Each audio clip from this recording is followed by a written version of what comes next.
So, as you begin to get more and more into your SFM journey and really getting into those modules, something that you're really going to have to give some thought to is time management.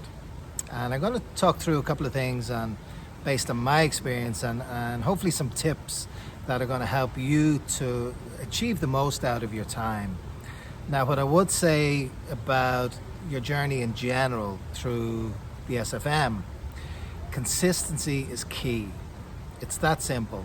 And I guess the analogy I'll use or the comparison I'll use will be going to the gym. So let's say, for example, you decide that you have a specific target, whether it's you want to get in a certain type of shape or you want to, have a weight loss of a certain kind. Which do you think is going to be the better approach for that?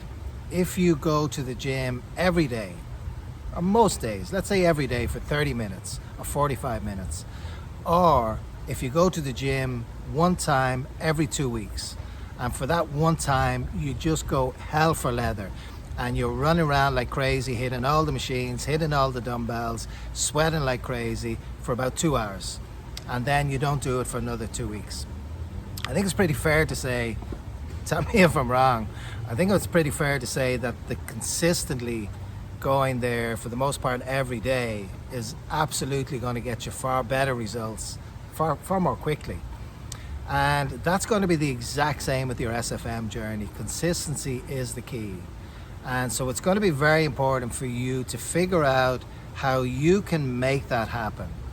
Now, if you can commit 1 hour a day, even 1 hour a day to your SFM journey, that's going to put you on a really positive trajectory to achieving success very, very quickly.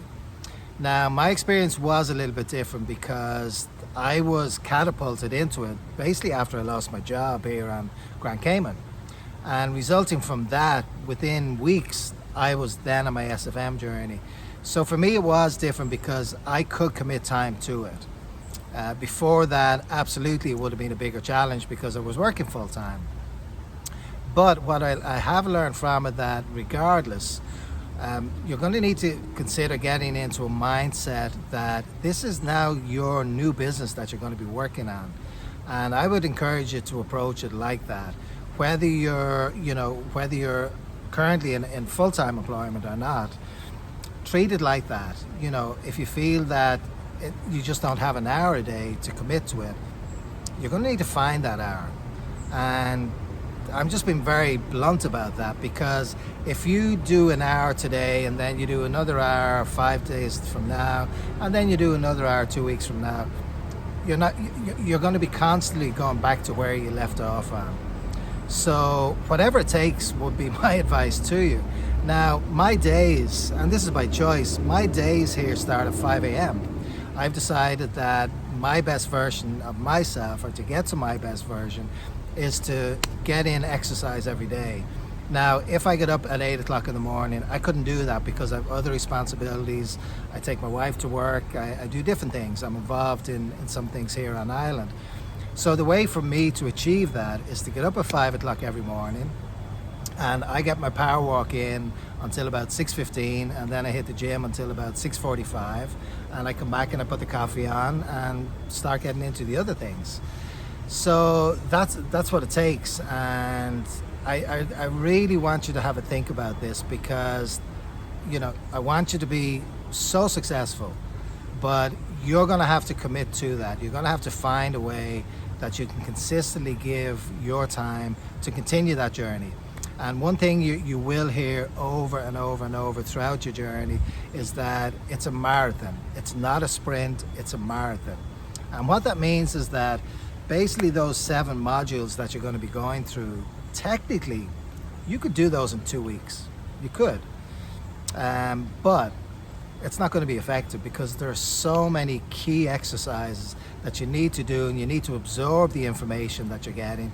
And also during that journey, the most effective way is for you to really embrace getting involved in the community. And that means going on a lot of webinars and gaining so much knowledge and getting so much support along the way. So it's not about getting through those modules as quickly as you can. It's actually the opposite to that, and I'll share a little secret with you now. All 7 modules, in my experience, every single time I went back over the module and started again. So before I went to module 2, I went back to the beginning of module 1.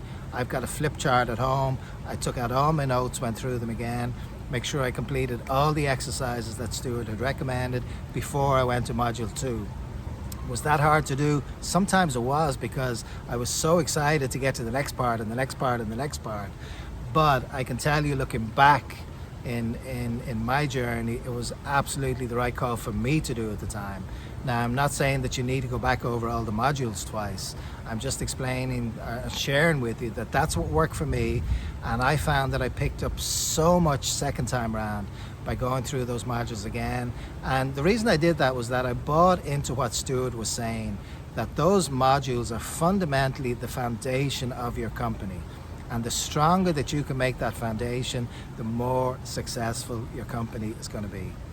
So I hope I've given you a couple of things to think about. I'm absolutely keen to connect with you and chat with you on that and share some more things and give some more advice, or if you have any questions. So hope it helps, and let's keep this journey moving. Have a wonderful rest of your day.